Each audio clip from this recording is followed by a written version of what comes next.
Welcome to Lesson 10 of Unit C4. My name's Daniel Andisi and I use OpenSciEd in my classroom.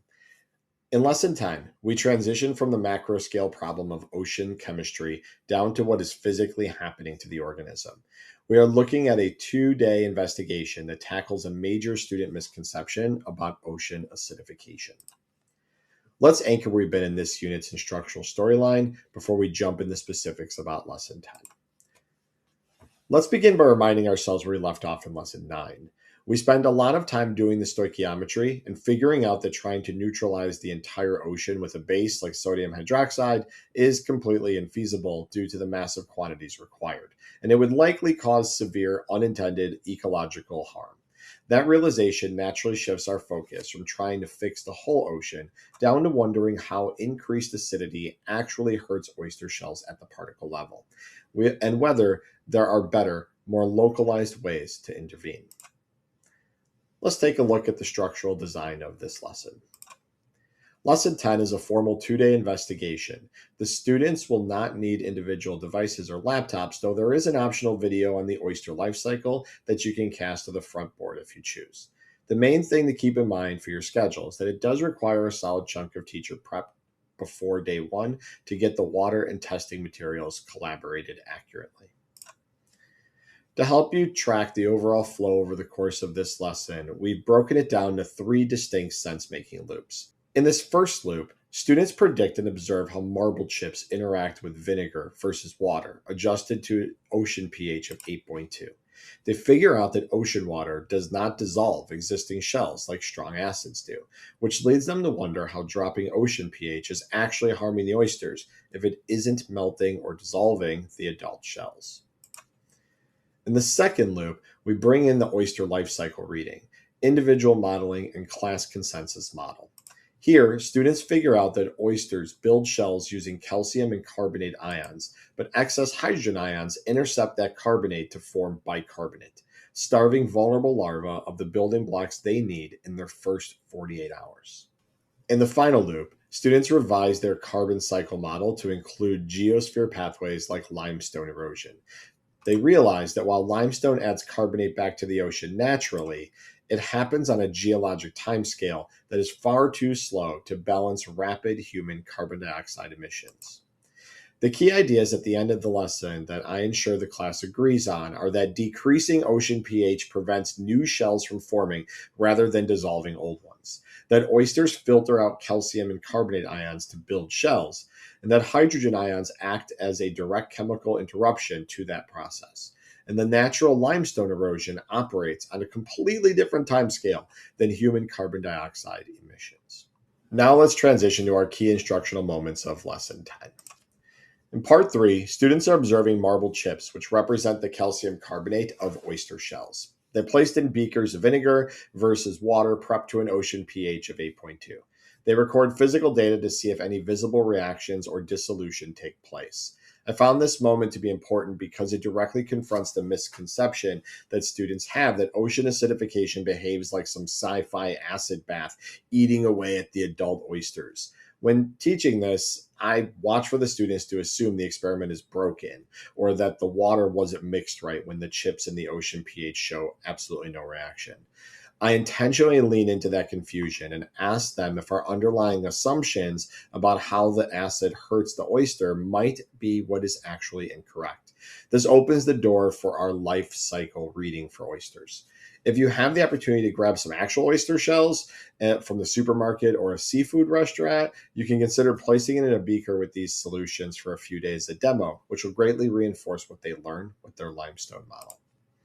In Part 4, students work individually or in pairs with the oyster life cycle text, marking key stages and analyzing the chemical equation alongside energy requirements. This reading is critical because it shifts our entire focus from the adult shells dissolving to larval oysters failing to build their initial shells.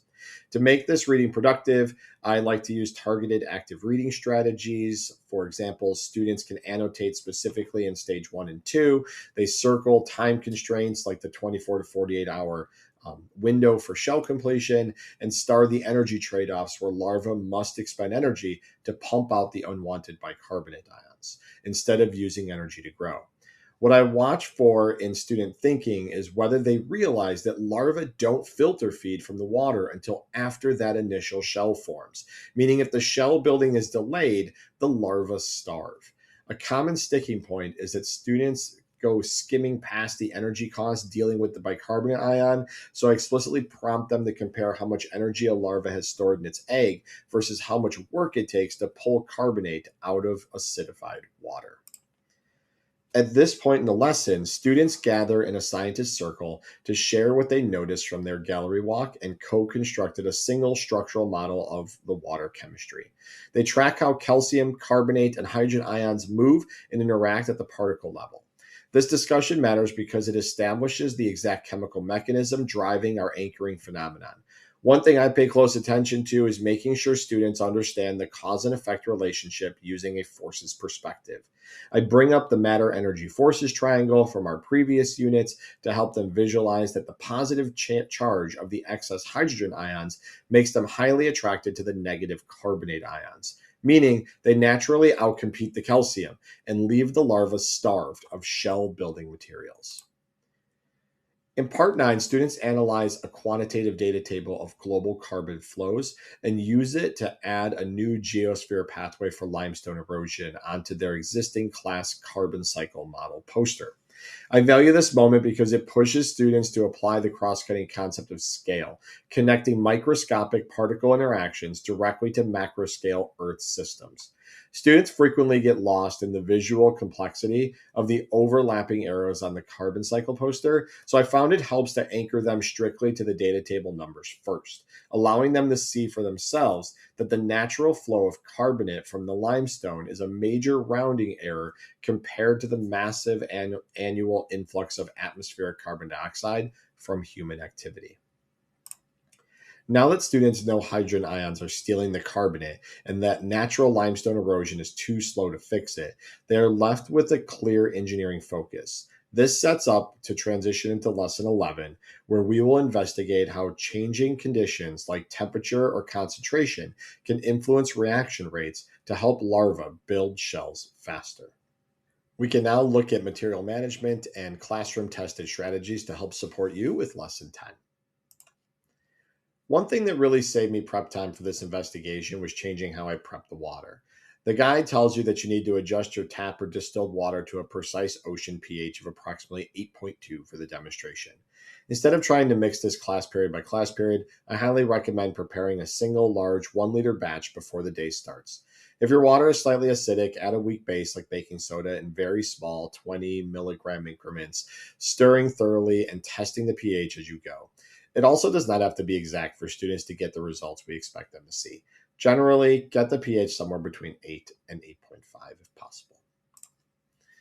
Something that has worked well for me during the transition from modeling to the consensus discussion involves the physical layout management of the room. Students will transition directly from the gallery walk into a scientist circle. To minimize classroom chaos and save precious instructional time, have your students physically move their chairs to the circle formation before they stand up to view the models. They can leave their notebooks at their newly formed spots, complete the walk, and drop straight into the discussion circle seamlessly when you call time. Because the idea of an acid bath eating away adult shells is so deeply rooted when students enter this unit, you have to be very intentional about using the tools provided to disrupt it. Make sure you don't rush through the oyster life cycle reading or the marble chip demonstration data. I always spend a little extra time ensuring the class explicitly verbalizes that this is a shell building problem targeting highly vulnerable larvae rather than a dissolution problem affecting adult oysters. As discussed early, I have routinely secured actual oyster shells from local restaurants or online each year.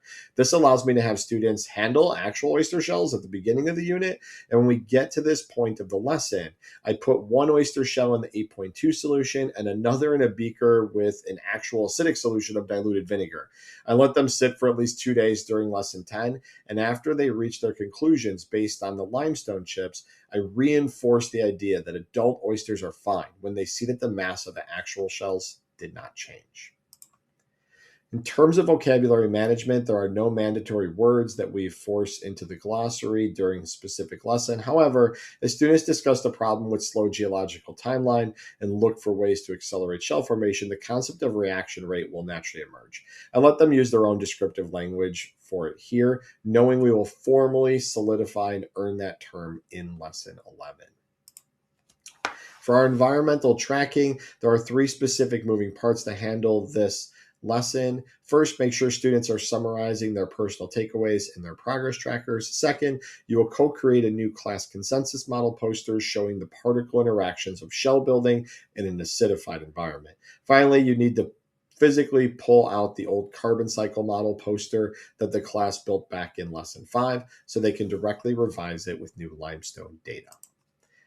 That brings us to the end of our preparation for lesson 10. Next up in lesson 11, we will take that frustration about nature being too slow and investigate how changes in temperature and concentration can alter reaction rates to help the oysters build shells faster. Thank you for taking time to prepare for lesson 10. Good luck, and you got this.